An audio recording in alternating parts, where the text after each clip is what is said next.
YouTube. What's going on, guys? It's your boy TD, and I'm back again with another live, guys. And today's live, guys, is going to be on 5 bold predictions from my homeboy Matt Galloway and 5 bold predictions from me, guys. So, guys, thank you for tuning in. Mac, if you want to go ahead, I got a couple little things I need to fix for us on the YouTube stream. If you want to go ahead and share everybody your where to find you at and what you do, and talk about a little bit about fantasy headlines. All right. Hey, it's always a pleasure, my friend. So listen, everybody, you can check me out, of course, at fantasyheadliners.com. We're about to roll out the draft guide, and it should be available, I think, the 1st of July. So I've got a couple articles in there, a couple sections that I've written, player profiles, talking about different changes as far as coaching, um, and also new players in new environments. But you can also check me out at Matt Galloway 34 on Twitter. Yes, sir. Yes, sir. And Matt, tell them about the articles that you wrote for the channel. I mean, for my channel. Okay, yeah.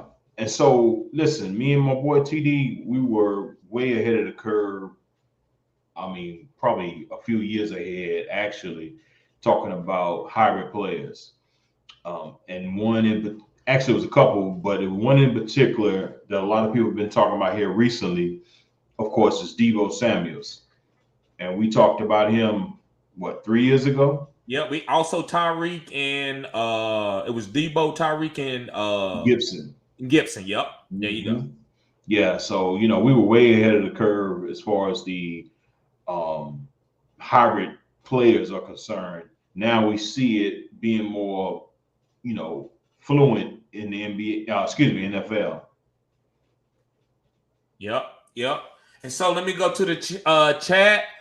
I got Mass Network. Thank you for being here, bro. He says TD to go. Appreciate it, bro.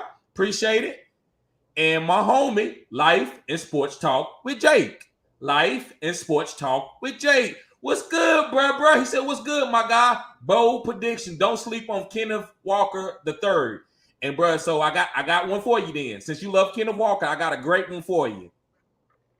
And Mass Network says it's still Hip Hop Nation. Did a little rebrand. I got you, bro. Okay. And Parker, what's going on, bro? Glad to see you here. So, Matt, if you want to go ahead and start, bro, you go ahead. You can break down your go with your first bold prediction. Okay. Listen, I'm gonna go with the big one right here. You know what I'm saying? So I say Najee Harris is gonna be the RB1. I'm talking about all running backs.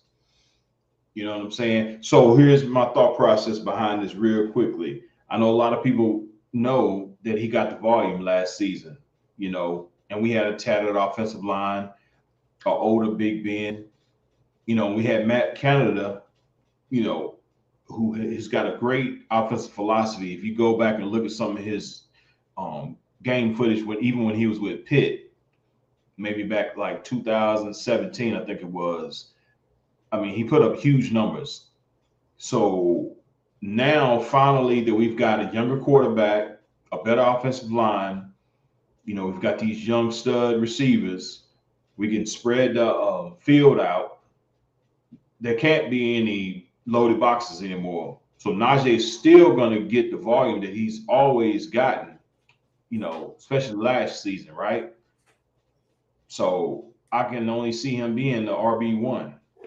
I mean, it's just, if fans are buts about it. With the volume that he's going to get, with this improved offensive line that they've gotten, and, the scoring potential that they're going to have with Calvin Austin, George Pickens, and it really doesn't matter who's going to be behind center. I like them both. I like Kenny Pickett and Mitchell Trubisky, because Mitchell Trubisky, now that he's had that little time to be behind, Josh Allen, and he learned under Brian Daboll, who's the quarterback whisperer, right? Mm-hmm. So I think all those things is going to add up to Najee having a very, very impressive season this year, and I think he'll finish as the RB1.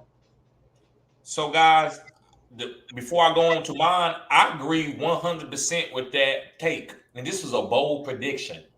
I agree 100%. Listen, guys, I've been telling y'all about Najee. And look, this is only fan stuff. I don't give you my number one ranking. I might tell you a guy that I like, but to say he's my number one guy, Najee is my number one guy in Dynasty. And redraft, it just depends. If you want to go Jonathan Taylor over Najee, I'm okay with that, guys. But Najee is just as good as Najee, maybe even better because of his PPR potential, especially in the PPR league. So Najee, to me, guys, is the number one running back in the league because of this is a Mike Tomlin running back. You tell me one year that Mike Tomlin running back didn't finish as a top 12 RB. I'm waiting. I'm listening. It ain't happened. He's going to bail cow them out, even if they go down with too much work. He's going to bail cow these guys out. So I'm big on Najee this year as the number one RB. So let me get to my number one RB. And again, Life and Sports Talk with Jake. I know you don't agree with this. And you could be right, bro, because it makes sense what you're saying. I'm not disagreeing with you because you're just fundamentally wrong. You actually are fundamentally right. But I got the intuition. And I could be biased because I had this guy. I picked him up last year, like week 11, week 10, and stashed him. And he hit for me and helped me go to the championship. So this guy is Rashad Penny. And I believe that Rashad Penny will finish as a top 5 RB. Yeah, I said what I said. Rashad Penny will finish as a top 5 RB. And the reason why, guys, so rookies. I'm gonna give you some rookies that came in and you tell me what they did their first year. So let's talk about the first rookie I'm gonna talk about is Jonathan Taylor. What did Jonathan Taylor do as his rookie season? Did he go off and boom and go crazy? No. Was he more talented than Nyheim Hines, his backup? Yes, but he couldn't beat Nyheim Hines out because he didn't have enough experience.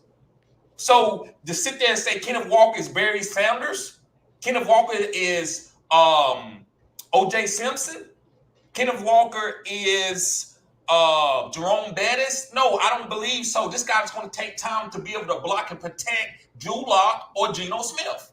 So by that precedent, he can't get on the field more than Rashad Penny unless Rashad Penny gets hurt. And even if Rashad Penny gets hurt, Kenneth Walker going to have to split the backfield in the beginning to give time for him to learn, to trust him to be out there on the passing downs. So the team, you don't tip to the team or they running it because Kenneth can't block.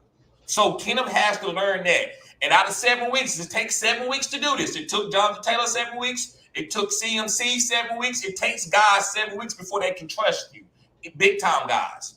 Other than like unless you're a Hall of Fame, unless you're a clear cut like a Barry Sanders. That's why I said Barry Sanders. So it's going to take him a time to learn. By that time, Rashad Penny can be booming. Rashad Penny ran hard last year. And listen, me and Matt, we debate this a lot. And he was saying, man, Penny's straight, man. And he went and watched it and said, look, bro, if he can stay healthy, he has the opportunity to do whatever his body will let him do. So I believe that if Rashad Penny can stay healthy, he's going to get a lot of bail cow. He's going to be getting work and getting opportunities because of what Pete Carroll is doing for this offense. He's Marshawn Lynch, Chris Carson. These guys get a lot of value. I don't care if Russell Wilson or who's in the backfield at quarterback. If you good, he's going to give you opportunities. So if Rashad Penny can stay healthy. So as I'm reading in the chat already, I'm seeing, and I'm going to get to the chat in a few minutes, like the sports talk, because I'm going to address that, what you're saying.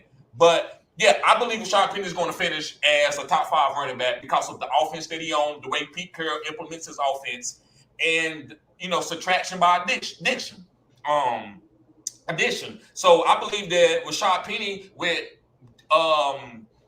Chris Carson being hurt, DJ Dallas not being a thing, other guys in the backfield not really making their staple like I'm great. I feel like you giving Rashad Penny an opportunity to come in there and show what he can do. So I'm going to trust Rashad Penny as that veteran that Seattle has a soul tie to. Because why they ain't been getting rid of this guy? This guy been hurt almost every single game and every single year. So why is he still there? Because Pete Carroll said, I got a soul attachment to him. He's a soul tie. I'm going to show you what this guy can do. So that's why I believe Rashad Penny is going to be a top 5 RB this year. So let me go to the chat real quick, Matt, and before we get to yours. All right. Okay, Life and Sports Talk with Jake says, RPO with Pickett going to be Najee down. Going to bring Najee down. He said the RPO with Pickett is going to bring Najee down. What you got to say about that, Matt? I slightly disagree with that. I think that's actually going to enhance. It's going to enhance the offense as a whole. It's going to bring more unpredictability. You know what I'm saying? Okay. And here's the thing: I love Pickett, and TD, you can attest to this. I talked about him all season. I was hoping that we was going to get him, but to be all honest, I think Mitch is going to be the day one starter. Now, however long that goes, it remains to be seen. So Pickett is the future, but I think barring any type of injuries or anything like that, Mitchell Trubisky is going to be the day one starter, and he'll probably carry the job on forward. And in saying that, I think that offense is going to run even more smooth behind Mitchell Trubisky. A lot of people forget 2018, the man was a Pro Bowler. Yeah. Look who he was throwing to. Look who he had in the backfield. Look at the whole team as a totality versus what the Steelers have and the additions that we got in the offseason. People don't fully understand what Calvin Austin is. It's a lot of teams out there that wanted Calvin Austin. They were a little leery about his size and everything like that. The man really ran a 4.2. You know what I'm saying? Just speed on top of speed. Then George Pickens is a beast. You know what I'm saying? Claypool, they're moving him all around. I don't want to touch on him too much because I got a little surprise later on in the show about that particular guy. It's one of my bold predictions. But to Life and Sports Talk with Jake's question, I don't think that's going to necessarily hurt him, honestly. I actually think it's going to enhance the flexibility of what they're going to be able to do within this offense. I agree with that. I understand what Life and Sports Talk with Jake saying, but I just don't think Pickett is going to really take. I think Pickett's going to be more of a Justin Herbert scrambler, not like a Lamar Jackson or Trey Lance scrambler. Yeah. Exactly. And my homie Life and Sports Talk with Jake says Penny already injured in OTAs, bro. And you right, bro. I seen it, but it's not Liz Frank injuries. This is what's been killing. Hamstrings is not what's been holding Rashad Penny back. I wish they were hamstring problems. There was like bone issues, breaking his foot, his knee, stuff like that. So a hamstring issue, bro, this is really, and you might laugh at this, Matt, or you might laugh at Life and Sports Talk with Jake, but this is like Penny's rookie season. Right. So his body is not used to being out there working. Right. So I just want that soft tissue injury right now, 100 days before the camp start. I'm okay with it. And then if this happens in camp, like in Sports Talk with Jake, I'm gonna have to go to you and say you told me, and I get it. His injury is very volatile, bro, and I'm okay going down on this prediction with his injury. Now, if he go out there and he don't have an injury, I'm gonna feel terrible. But I'm not worried about a hamstring injury. This is what I'm okay with that for Rashad Penny. That shows me that he just got to get used to getting in shape this time of year. I don't think he's used to it. But you're right, bro. He already injured. And Life and Sports Talk says Dalvin Cook and Najee Harris. I don't know. I think them might be his two backs that he likes. I don't know. And he also says availability over ability. You're exactly right. But Life and Sports Talk, Jake, I don't want you to talk like Saquon. I don't want to hear nothing about Saquon. What is Saquon did, Matt? If Rashad Penny is injury prone, what is Saquon? And CMC. Right? So it could be a little bit of bad luck. And so we have to wait and see, bro. Because if that's the case, you need to say that about CMC and what's the other guy I just said? CMC and who else? Dalvin Cook. Yeah, Dalvin Cook, all those guys. Derrick Henry. Yep. So let's see about it. But I still like Rashad Penny. But yeah, I appreciate that. What's going on, Antonio? What's going on, bro? Glad to see you here. And okay, so he's staying true, Mac. He said I would never draft CMC or Saquon. Eckler all day. And Eckler is a little bit, just a little bit. Like I ain't gonna put him there, but How many years he's been hurt, Matt? He got hurt like 2 years. 1 year he was out for 8 games. The next year he was out for what 3 or 4 games? Yeah. So last season was the first season in quite some time, at least about 3 years, that he didn't miss any time, right? And what happened was, but he barely made it. He had a hamstring issue that they had to balance, like kind of manage his workload, manage right? it. Yeah. So, and I remember in the off season last year, he went into camp when they brought in a new regime, and he talked to him and he let him know and said, listen, I don't need the bell cow work. Give me 60-40. I'm good with that, right? Okay. And to me, that's the magic number. That kind of goes, it leaks into a little bit of my methodology on how I pick backs. But the thing is, you can still be a quote unquote bell cow with at least 60% of the work, as long as you get within the green and red zone. If you're getting all that work within those areas, you're good to go, right? Yep. So it's rare that you're going to find a true quote unquote bell cow, other than maybe a Najee, Jonathan Taylor, or even a Derrick Henry, that's going to get 80 plus of the snap percentage. It's going to be rare. I agree. But I love what you said, Austin. I love what you said about Austin Ekeler, bro. You're right. Ekeler is a guy that I like, and I'm taking him probably. I don't know, CMC. It just depends on where I'm drafting this year. So I'm not gonna see him be disingenuous and say I'm not gonna take CMC in the first round. But I'm probably gonna take CMC this year before Ekeler. Just this year. CMC 1 more year, I'm done with him too. But I get what you're saying, bro. And Life is Sports Talk also says I'm a wide receiver strong this year. So he said, I'm going to wide receiver strong this year. Yeah, so he's on like a 0 RB type, right? Yeah. So I get that. I respect 0 RB. But go ahead, Matt. Go in with your next one, bro. Okay. Yo, so this next one, man, number 2 is going to raise some eyebrows. But that's what he says. That's what he says. Hey, well, to the savvy analysts and fantasy players out there, it might not be such a surprise, but I'm going with James Cook. James Cook is going to be the offensive rookie of the year. Now, I could go on a soliloquy about him. I've got a lot of stuff out there on Twitter. You can check out my Twitter. Give us a little bit of a soliloquy. So, listen, this is Bo, and I'm going to debut it on your show, even though I've talked about it on Twitter, right? But James Cook is better than his brother. James Cook is better than Dalvin. I said what I said. I'm using your fancy words. Listen, this man, if he really wanted to, could be a receiver. His route tree, bro, if you go back and look at his tape at Georgia, they line him up outside. They put him in the slot. He was all over the place, man.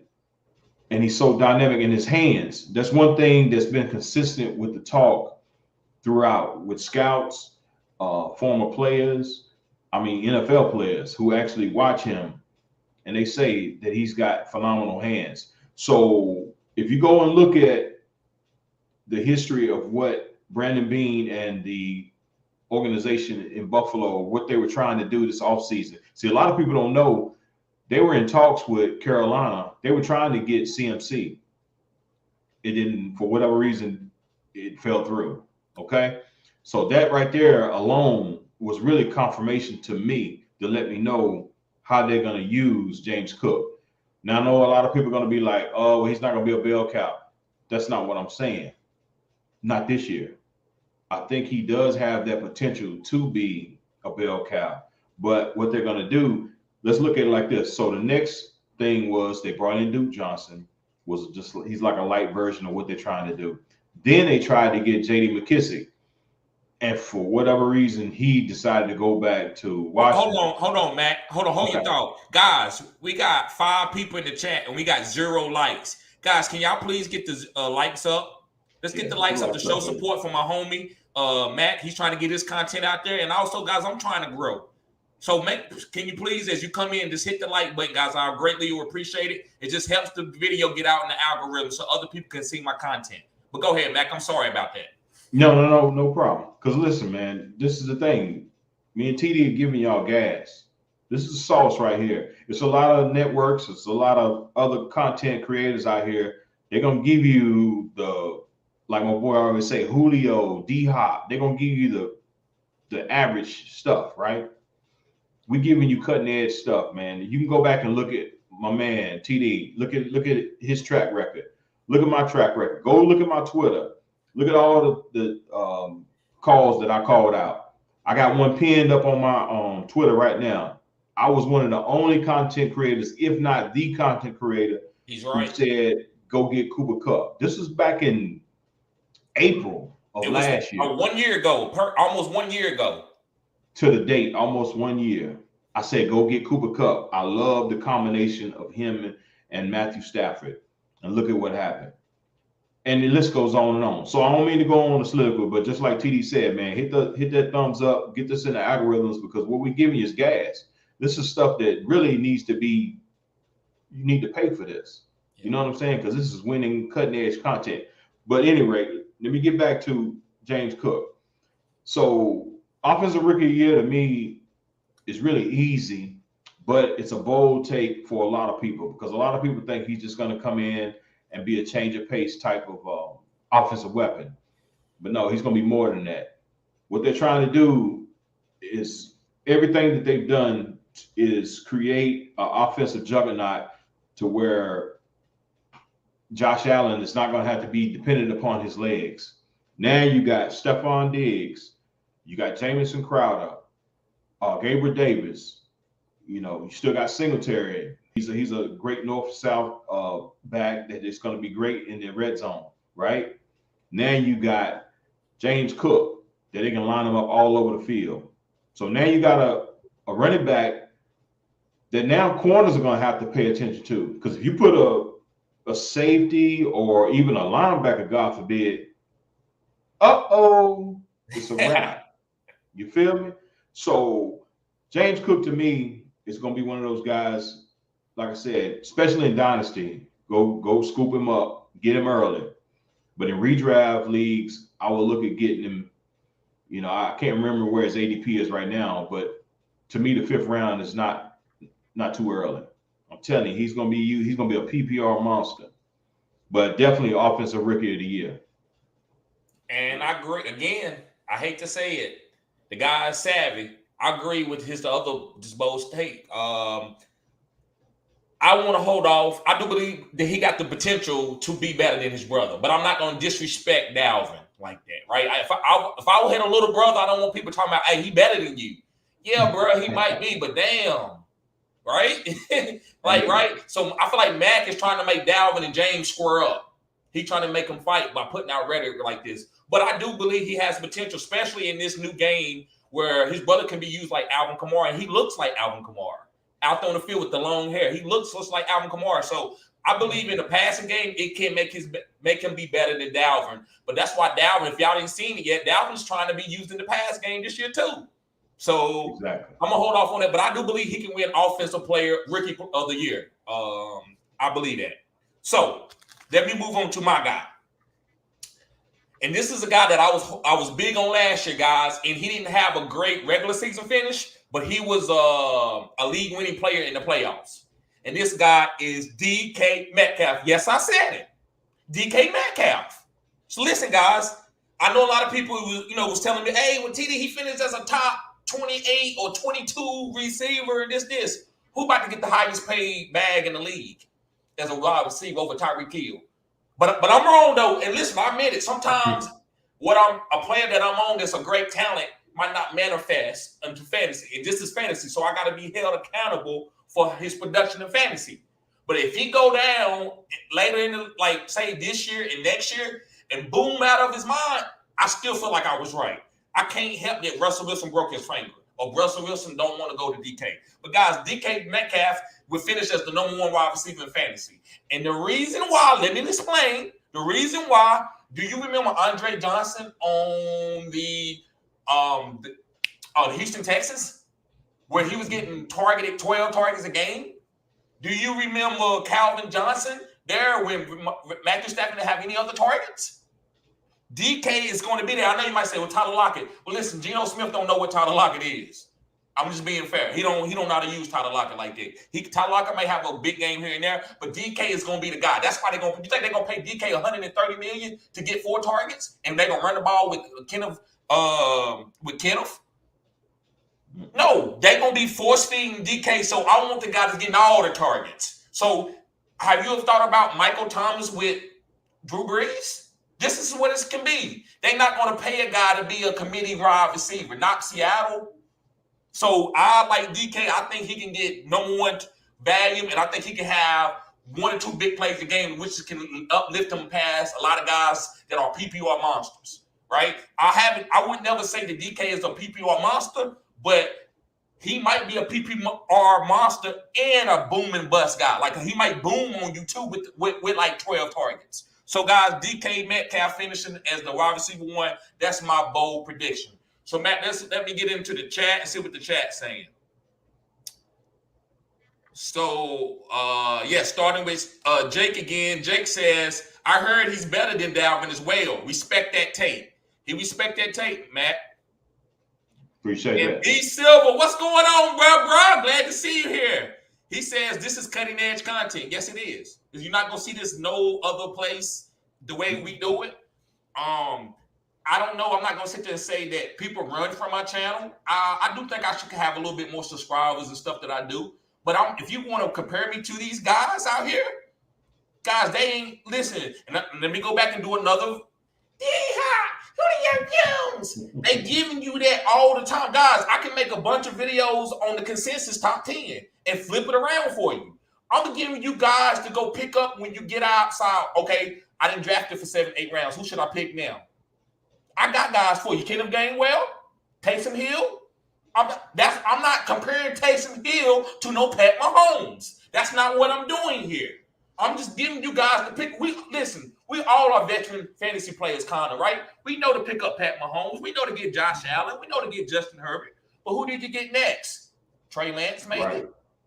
So that's what I'm giving you guys. Don't compare my takes to an alpha guy and talking about, TD, you was on Taysom Hill and Pat Mahomes beat him out. Duh. So I just want to let you know this is cutting edge contest. But I appreciate everybody that here on the channel that always shows support. Guys, thank you. Appreciate it. So Matt, go ahead. Go ahead to your next guy. Okay. All right. So I got another guy that I kind of touched on earlier when I was talking about Najee. And so it's Chase Claypool. I think Chase Claypool will finish as a top 10 wide receiver this year. There's several reasons behind that. One of the main reasons is just watching his growth and progression mentally. You know, he's a young cat, right? Me being a Steelers fan, I follow him very, very closely, even in the off season. And I've been listening to the verbiage and listening to a lot of things that he's been doing that shows me that he's heading into the right trajectory as far as a wide receiver and a player. And I have a thing about 3-year wide receivers, which an article is coming out very soon. But I love third-year wide receivers. A lot of third-year wide receivers, depending on who they are, skill set, offense, and so on and so forth. But a lot of third-year wide receivers end up booming and becoming wide receiver ones. Well, Claypool fits that model. Then there's also talk that Deontay might be a little upset, maybe with his contract situation. So he hadn't been in OTAs, which is not mandatory, but Claypool's been there. Everybody else has been there, veterans, even rookies, so on and so forth. But Deontay's not been there. So that's something to follow closely, right? But even if Deontay comes, I still feel like Claypool is the most talented out of all the receivers that Pittsburgh Steelers have in that room. He's basically a light version of Calvin Johnson. But in my opinion, I think he has a better skill set. He definitely has a better ferociousness about him. You know what I'm saying? So I can say that. And they are using him all over the field right now. So being able to be in this offense, the Matt Canada's offense, where they're putting him all over the field, I think he has an opportunity to really boom and show his skill set. So I love it. I think he's going to fall within the top 10, maybe even higher, but his floor is top 10 all day. So, Matt, I want to believe it. Would I bet on this? No, but I want to believe it because I love Chase Claypool. I've been on Chase Claypool. Matt was on him first. Now, again, I know a lot of players. I knew who Claypool was playing for Notre Dame. I knew the guy was a good red zone type, do it all block for you and stuff. Now, Matt was telling me that he was on Megatron level, and so I had to. But he was right. Claypool is tougher. Now listen, no, it's not too many guys out here 6'6" running a 4.3. But toughness is what I like to see in wide receivers, where I feel like you can handle 12 targets a game.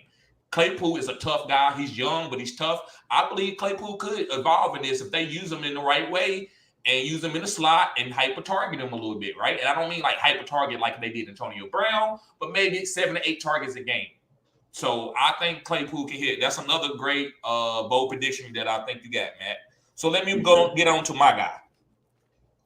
So the next guy that I think, guys, that I believe can boom and is going to have a great season is Amon-Ra St. Brown. And I believe that Amon-Ra St. Brown can finish as a top 5 wide receiver. Yes, I said it. Amon-Ra St. Brown can finish as a top 5 wide receiver.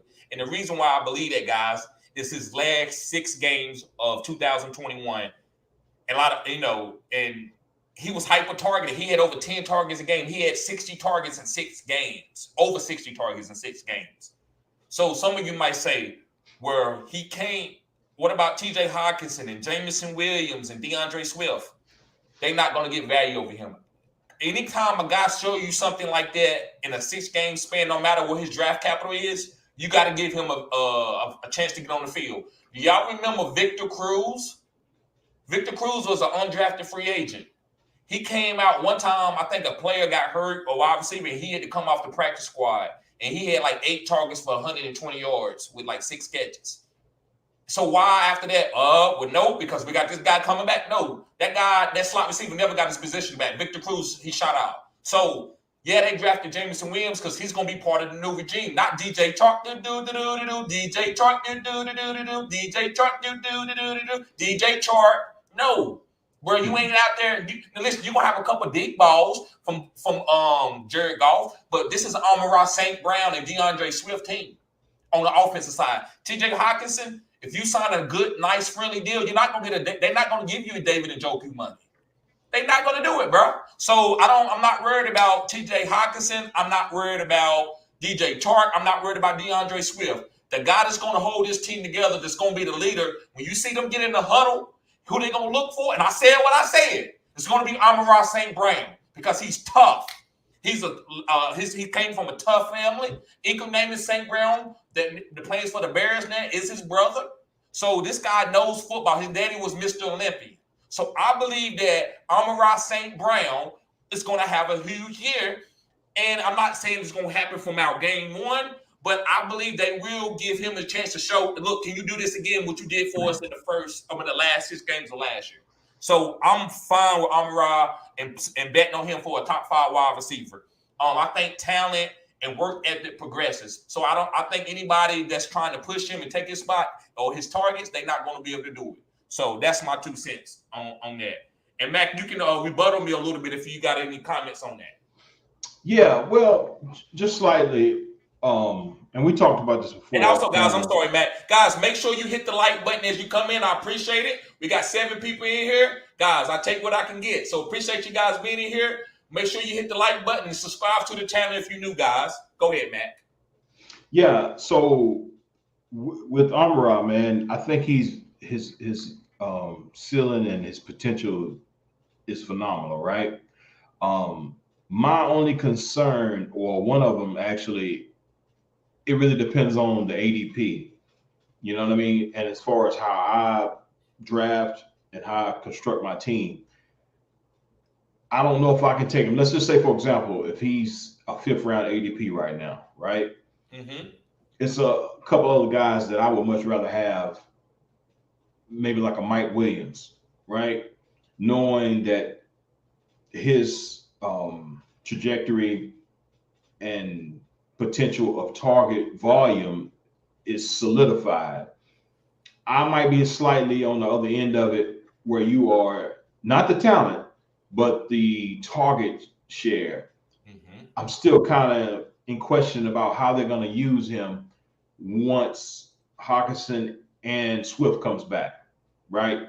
Mm-hmm. And also Jared Goff, looking at his history and how he likes to target certain parts of the field pertaining, mainly the underneath zone areas, and that's going to be T.J. Hawkinson and DeAndre Swift. Mm-hmm. They're going to take up a lot of that. So I would love to take him. It just depends on where he falls, Okay. right? That's my Okay. only concern. But I love his talent. I love his talent. I love his mentality. Everything you pointed out about Amara is on point. For Mm-hmm. me personally, my only concern would be is just where he would fall within, draft day, basically. Mm-hmm. Yeah, and that makes sense. And I believe for as like you said, I know T.J. Hawkinson's coming back, DeAndre Swift is coming back. But you remember with Victor Cruz what he did? You know, he was an undrafted free agent, and then they had a guy to go down, and he came out there, he boomed that first game, and that was it. You know, and I Yeah, think most coaches does this. Most coaches will do this. Like if they see a guy boom for 5, 6 games back to back, they usually gonna ride that out, right? That's what I'm counting on. But you're right. If they don't look at it that way, then it is gonna be not enough targets for him to be a top 5 guy. So I agree with that. But I believe in PPR he could be like a Cooper Cup guy. But that's neither here nor there. But yeah, go ahead, Matt. You can go to your next one, your next bold prediction. okay. So this one here, man, might shock a few people and maybe not. But TD can tell you, I was high on this guy last year, and that's Ezekiel Elliott. And I think he'll finish it within the top 5 of all running backs, especially in PPR. So if you look at what happened last year, and this goes to the point of what I was talking about, what I like to look at, even in a quote unquote committee. A lot of people think Tony Pollard is the guy now. I mean, he's the fresher person with the fresher legs, I guess you'd say, right? But how they're using it's almost still like a 60-40 split. Zeke is going to continually get the main portion of the snap count. Number one, because they trust him and they trust his pass blocking ability. That's why if you go back and remember that very first game, a lot of people was low on Zeke because of his numerical output was really not that great. But if you go and look at the film, Zeke played a very important role. If it wasn't for Zeke, Dak's ass would be on his back a lot. Yeah. Zeke stayed in there against Tampa Bay and took a lot of huge hits, right? Mm-hmm. So that's where he's going to come into play and be very, very important. And then also, people got to realize he had that PCL injury that slowed him up a lot. So, all that being said, Zeke still finished as the RB number 7 last year, right?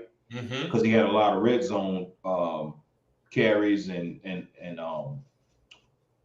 potential, and they use him heavily, and they're going to continue to do that. So now in the offseason, you go look at some of the OTAs and look at his training. Zeke is very sleek. He's lost a lot of weight. He's moving laterally very quick. So that PCL injury seems like it's completely healed. Okay. So I think you can get Zeke at a very, very good discount this season. Right now, I think he might be going around about the 6th round.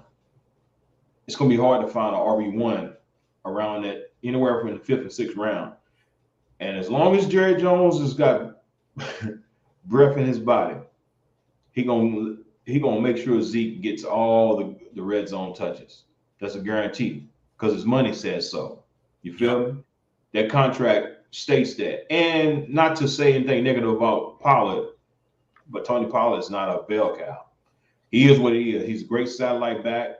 He might be able to give you 2 or 3 games here and there if, Lord forbid, Zeke was to fall to an injury. but he can't sustain 200 or 300 carries. No. He's just not built like that. You're right. You're right. And, fantasy, we get attached to players doing us a certain type of way. It's like a relationship. If no matter what happened in a relationship, if a girl do you wrong, you kind of like, nope, I'm not talking to her. I don't want to be with her. And it's the same thing with fantasy. If you picked up Zeke and he did to you what he did, even though he boomed so much in the first 3 games that he lagged to a top 10 RB, and so that can give a bad taste in people's mouth. So I understand why some people would be scared of Zeke, but Zeke to me, I'm gonna give you your Amon-Ra St. Brown take. It's all about his ADP. If I can get Zeke in the 4th round, I'm taking him all day long because he's getting all the green zone opportunities. Nobody's going to snipe Zeke for a touchdown in the green zone, for a rushing touchdown for Dallas. So that type of prestige makes you a top 12 RB. So I agree. I think Zeke, and what was your prediction with Zeke? He can finish as the what?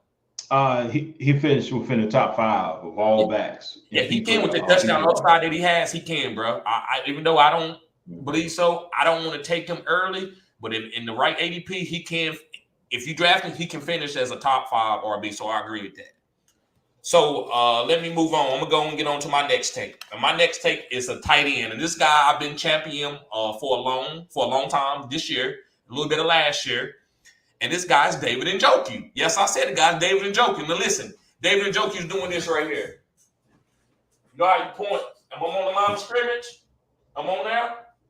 Whenever you see a tight end and he lining up like that, draft him. I said draft him. Listen, he's lining up in wide receiver. You're not doing that just to get cute. He's doing that because this guy's special. He can go run routes like a wide receiver. So with Deshaun Watson coming there, I like it. I'm not going to champion him if Deshaun Watson is not there. If Baker Mayfield is throwing him the ball, I'm not champion because Baker Mayfield going to spread it around. But guys that focus on a good guy like a Deshaun Watson, yes, I love David Njoku with the volatility of the tight end position. Yes, I'm taking that. And listen, I'm not saying he's going to be better than Travis Kelce. I'm not saying he's going to be better than Kyle Pitts. I'm not saying he's going to be better than George Kittle. But after that, Dalton Schultz, Rob Gronkowski, Darren Waller, those guys don't have to work. So I'm taking David Njoku. If I miss out on Travis Kelce, George Kittle, Kyle Pitts, I'm going to wait and I'm going to get a discount with David Njoku. And it might even be Patrick Freiermuth to go before him. I like Patrick Freiermuth as a guy, but he don't got Deshaun Watson throwing him the ball. I need to see Kenny Pickett or Mitchell Trubisky hyper-target him first. I know what Big Ben would do with him, but I'm not going to trust it with Mitchell and these other guys. So I'm going with David Njoku with Deshaun Watson. Or even if Deshaun Watson has to sit out 8 games, I'm still okay with Jacoby Brissett being there because that gator got $50 million. And go ahead, Matt, tell them what you said about Zeke with the $50 million. What's going on with Zeke? Because he got $50 million too. He gonna get that work, baby. Thank you, Matt. So same thing with David Njoku. He gonna get that work. You're not gonna pay him $50 million to go out there and be a decoy for Amari Cooper. I said what I said. So Matt, if you want to rebuttal me on that, bro, you can rebuttal me on that. I mean, I'm not as high on him as you are, but everything you're saying makes sense, and I agree with it. It's still a couple of other tight ends me personally, I would probably take within that maybe within that range, right? Freiermuth is one of them, and I get your concern, with Trubisky, but I gotta trust the system, right? Being a Steelers fan and also knowing how they're going to incorporate Matt Canada's offense, I have to trust that. And I feel like that he could potentially, Freiermuth, could garner maybe 8 targets, between 7 and 8 targets, and possibly, the red zone is where he's really going to shine. I think it's going to be him, Claypool, or Najee. It's going to be the main 3, right? Mm-hmm. And to keep defenses honest, I could see Freiermuth being a huge red zone target. So, but again, to go back to Njoku, yeah, he may be the number 2 receiver on that squad. I can actually see that. The only concern I do have, and you touched on it, is, whether or not how many games Deshaun's going to be out. If Deshaun starts game 1, I might have to revisit it. Okay. But see, that's what 7 or 8 games that he could potentially miss. Yes. That's where I might be a little leery. But you can get him and keep him on your bench, and just have a league winner sitting there on your bench, right, for later on down the stretch. So, yeah, that's kind of where I look at it with that. But I agree with what you're saying. I think he's got huge potential. Yes. And guys, again, thank you for tuning in, guys. Make sure you hit the like button if you haven't already. Subscribe to this channel. This is cutting edge content, guys. And also, guys, let me do this real quick. Here's my OnlyFans, guys. Guys, subscribe to the OnlyFans. Listen, Matt, we in a listener league together. Hey, we battling. He's with Fantasy Headliners. He writes for me, but we try ourselves to approve. We try to see who the best. If you want to go and compete with these different type of content creators that do different strategies, you make sure you sign up for the OnlyFans, guys. I'm telling you, killer cutting edge content on OnlyFans, guys, and also just cutting edge within the chat. The camaraderie that we have in this league is awesome, guys. We talk a little bit of junk, but we respect each other, but we going hard. You know what I'm saying? If I lose, I'm going to tell you. I'm going to go ahead because I'm a champion. Whoever wins this league, I'm going to champion him on my channel. But if I win, champion, it is what it is. And ain't nobody going to be to tell me nothing. Don't quit. If I tell you to play somebody, if I tell you to play Baker, you play Baker. I'm just playing. I'm just playing. But yeah, you get it. So listen, guys, make sure you sign up for the OnlyFans. It's killer. So Matt, let's get on to your final take. Yep. So my last one, I kind of say the best for last, so to speak. Is Justin Herbert. So with everything that they have done, the Chargers organization, especially on the other side of the ball, bringing in all these top tier guys, right? Also bolstering the offensive line. So let me go back to the defense. So everything that they've done, that's already given a guy who's deadly behind center. Now you're giving this guy more potential times to score with that tough defense, stopping guys, getting better field position, maybe possibly turnovers. You know what I'm saying? Now you're giving Justin Herbert more opportunities with the ball.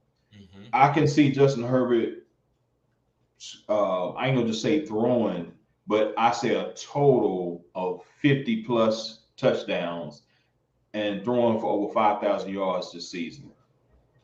Now, do I think he'll be the QB1? I think there's another guy out there that possibly will be QB1, and I'm just gonna say it. I think Lamar Jackson has the opportunity to do that this season, but that's another debate for another day. But Justin Herbert could put up astronomical numbers, and I think that could be 50 plus touchdowns and over 5,000 yards passing. Bro, you ain't lied. I actually think you cheated yourself on this bold prediction. I think he goes for 6,000. Hey, 6,000 yards, total yards. You got to understand, he rushed the ball too. Yeah. So right. 6,000 total yards, I think he's going to do it, man. Like all your predictions, bro, they bold. I'm not going to lie, they bold. But they easy bowls, though. They easy bowl. And I say easy bowl because that's a contradiction, right? Easy bowl prediction. But who would be shocked? Tell me right now who won't be shocked if Justin Herbert throw for 6,000? And nobody, my God, he threw for 6,000 yards? Nobody's going to say that, right? Nobody, because we know he got tremendous talent. Your other takes, bro, they are great. I ain't gonna lie, man. They actually can hit, man. So I love all your bold prediction, bro. No slight on them. I agree with almost everyone you picked, bro. I agree with all of them. The ones that I would say are they bold? I don't think it's. I guess I don't know if it's bold for Justin Herbert to throw for 6,000 or 5,000. I mean, he led the league. What was he, top 3 last year in yards, passing yards? Yeah. And these guys, they don't punt, they don't kick field goals. They go for it on 4th down. If you're 4th and goal in a yard, they going for it. That's an extra 500-600 yards just having that type of strategy. That's true. I love it. So, guys, let me get to my last and final one. First, before I do that, guys, again, make sure you hit the like button and subscribe to the channel. But I got my homie, Joey Vikes. What's up, bro? He says, I'm A. I don't know what that means, but I guess he was getting ready. I think he was getting ready to write a comment. Here go the next comment. He says, I'm in a standard league. I'll probably go Henry if I'm drafting top 3. Yeah, bro, it's nothing wrong. I'm never going to tell you you're going wrong with Derrick Henry, but why not get Najee? Right? I would get Najee, but listen, I'm not gonna sit here and chastise you for that, Joey, because I think you're making a good decision. But I think a better decision would be Najee. I'm just taking Najee. Najee seems to be my guy this year. I feel like he's healthy, he's young, he can take 350 touches, 400 touches. Yep. What do you feel, Matt? How you feel about him taking? He doing like a hero RB type of thing with Derrick Henry in his top 3. I mean, you to me, Derrick Henry, and no disrespect, Joey, but I think Derrick Henry is a safe pick. You know what I'm saying? You know, he's done it in time past, you know, barring those injuries that he had these past 2 seasons. I mean, that happens, especially with their workload that he's gotten. Hell, I mean, he's had over 300 carries the past, 3-4 years, right? Mm-hmm. But the thing with Najee, you look at it, man, and I forgot to say this earlier, he actually packed on 12 pounds of muscle. Najee's at 245. 245. You feel me? So this guy, I'm telling you, man, I don't see nothing but greatness behind him, especially this year. And like I said, Pittsburgh has been known. We've had a top 3, top 5 back the past 5-6 years, maybe even longer than that. I can't even remember a time where even going back to Rashad Mendenhall. I mean, we've had great backs as far as fantasy is concerned, right? A lot of people might think, well, okay, well, they're not that great or whatever. But if you're talking about fantasy, pure fantasy, we've had top backs for years, right? Yeah. And Najee still fits that mold. So again, Derrick Henry is a safe pick. You know, I can't, say that you're wrong in no means, but if you're in the top 3, go for the gusto, baby. Yeah. I'm telling you will not be disappointed. Yeah. Even if they go down, if you go with the safe pick and he kills you, it could kill your team. I always if a guy go down and you went edgy, it's okay. You can bounce back, work the waiver wire, but go safe and he go down. Well, then what did you get out of it? You didn't never put your best foot forward, in my opinion, with that. But bro, like I said, I'm not gonna chastise you for taking no Derrick Henry. I understand. No. And my homie Sir Bong is a lot. What's going on, bro? Glad to see you here. Thank you for tuning in, bro. Make sure you smash the thumbs up buttons. And I know you already subscribed, bro. So Matt, go ahead with your last take, bro. Yeah, the Herbert was my last take. Oh, that was the last one. It's on me. Yeah, I'm sorry. A little bonus one just to because it just came to me, man. Since I was talking about Herbert, and then I kind of fishtailed and talked about Lamar Jackson, right? Okay. So one guy I want people to look at. This is a bonus. That's Rashad Bateman.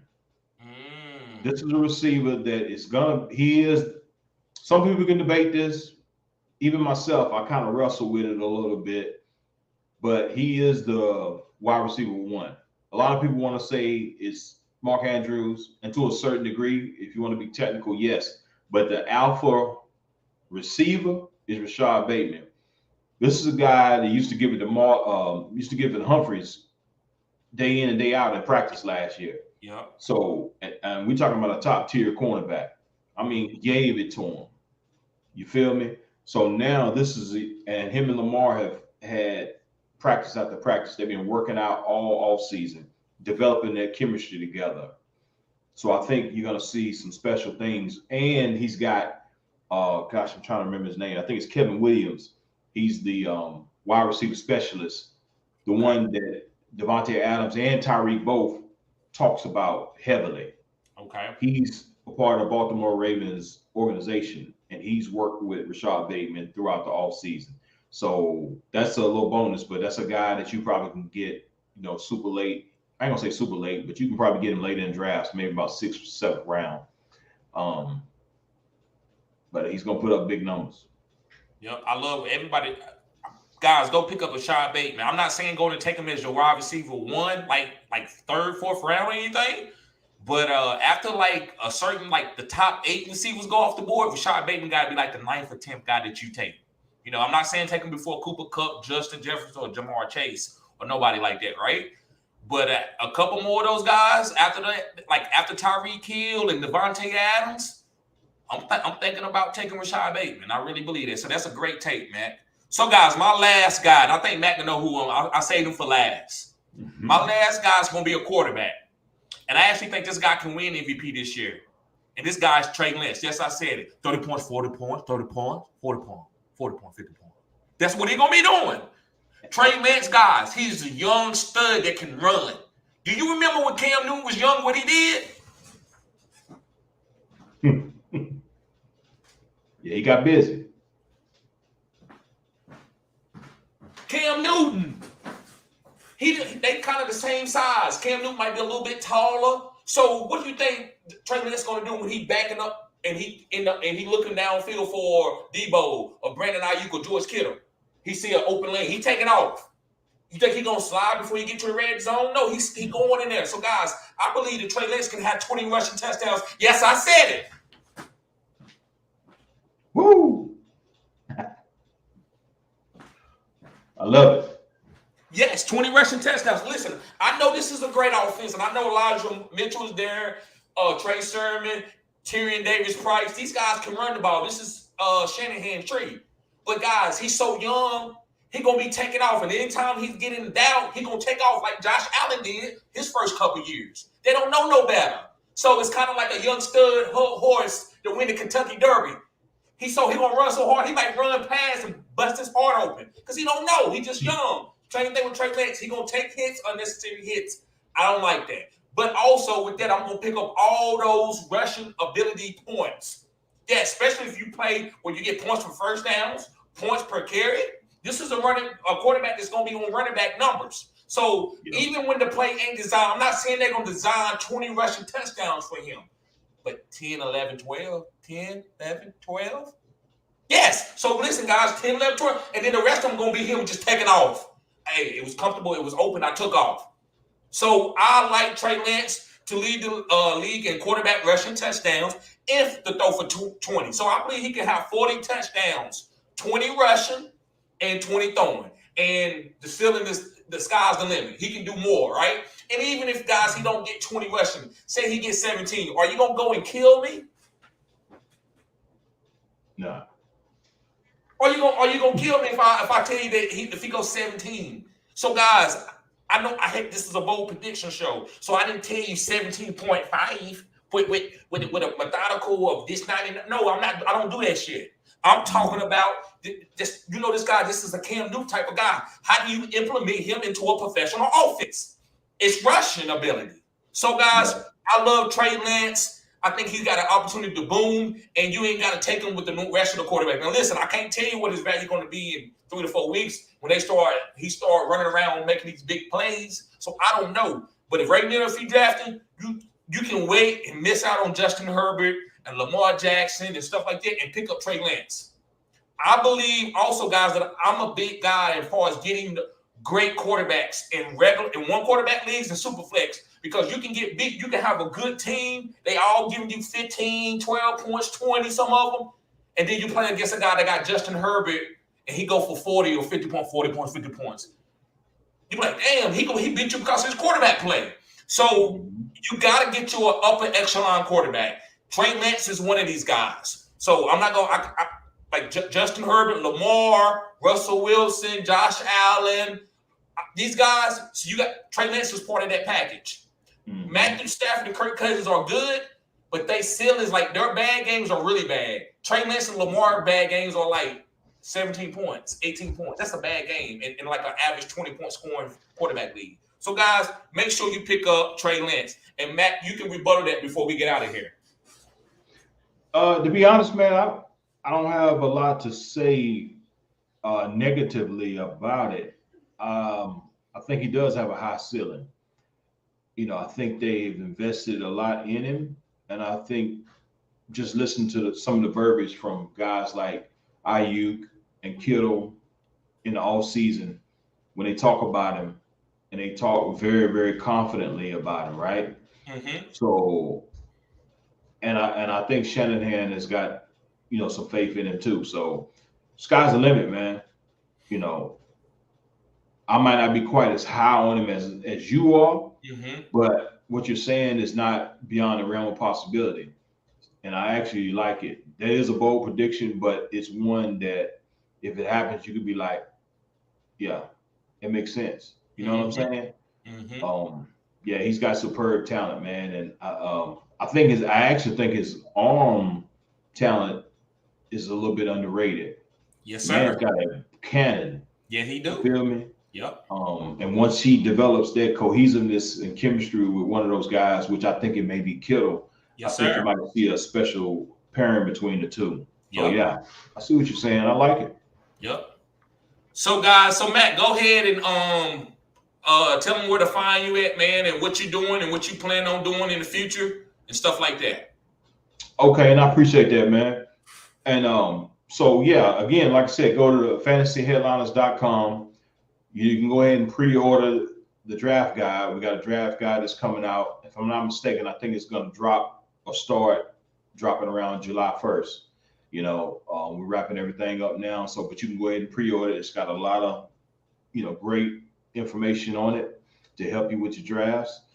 You can also check me out at Matt Galloway 34 on Twitter. That's where I'm very, very active on.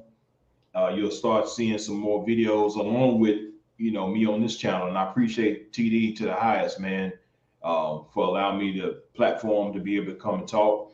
But I will also have some videos coming forward soon, even on the Fantasy Headliners platform as well. So just keep a check on that also. But yeah, definitely check me out at Matt Galloway 34. That's why I'm really heavy on Twitter. You give me a follow. Yep. And Matt, thank you for coming here, man, and giving me the sauce, bro, because I love these bold predictions. And also, guys, make sure you go sign up for OnlyFans. Me and Mac is in the leagues, guys. I got best ball, redraft, best ball, redraft, and dynasty. We already did one dynasty. We got to do a recap on that, but we already got one dynasty, guys, and I'm gonna do many dynasties as guys sign up on OnlyFans. So, guys, make sure you sign up. It's only $10 a month, and if you sign up there, guys, you grandfather clause in forever. So when my channel blow up and I got 100,000 subscribers, you only paying $10 a month. But you know what they paying? The new guys that's coming on, they paying $20, $25. Just depends on what the value, what the market says for them to pay. Right? So, guys, I'm going to provide NFTs. I'm providing all kinds of things. And you can be getting these NFTs and get into the leagues where you can win an NFT where, guys, ain't no telling what kind of perks you're going to have with the NFT. Me and my guy, Pretty Richie, what they call him, he's going to be working for the channel. Me and him, we working out some kinks with the NFTs, guys. And nobody else providing you where you can win a listener league and get an NFT where you get the free entry in a league. You get free memorabilia. You get pristine auction type of signed autographed jerseys. So you want to make sure you sign up for this OnlyFans. And also, guys, just to get the cutting edge content where you got Matt, he got discount drafting. I'm a zero RB, hero RB guy. Sometimes I might just go robust RB. If robust RB fall in for me at the right spot where I'm getting all the guys that I want, maybe I go robust RB. But there's all types of different draft strategies, guys. You want to make sure you sign up for these leagues. These are big guys that are on YouTube, also in Twitter, also guys that played professional football before are in these leagues. So you want to make sure you sign up. So, guys, thank you for tuning in to Fantasy Good Sports. Peace.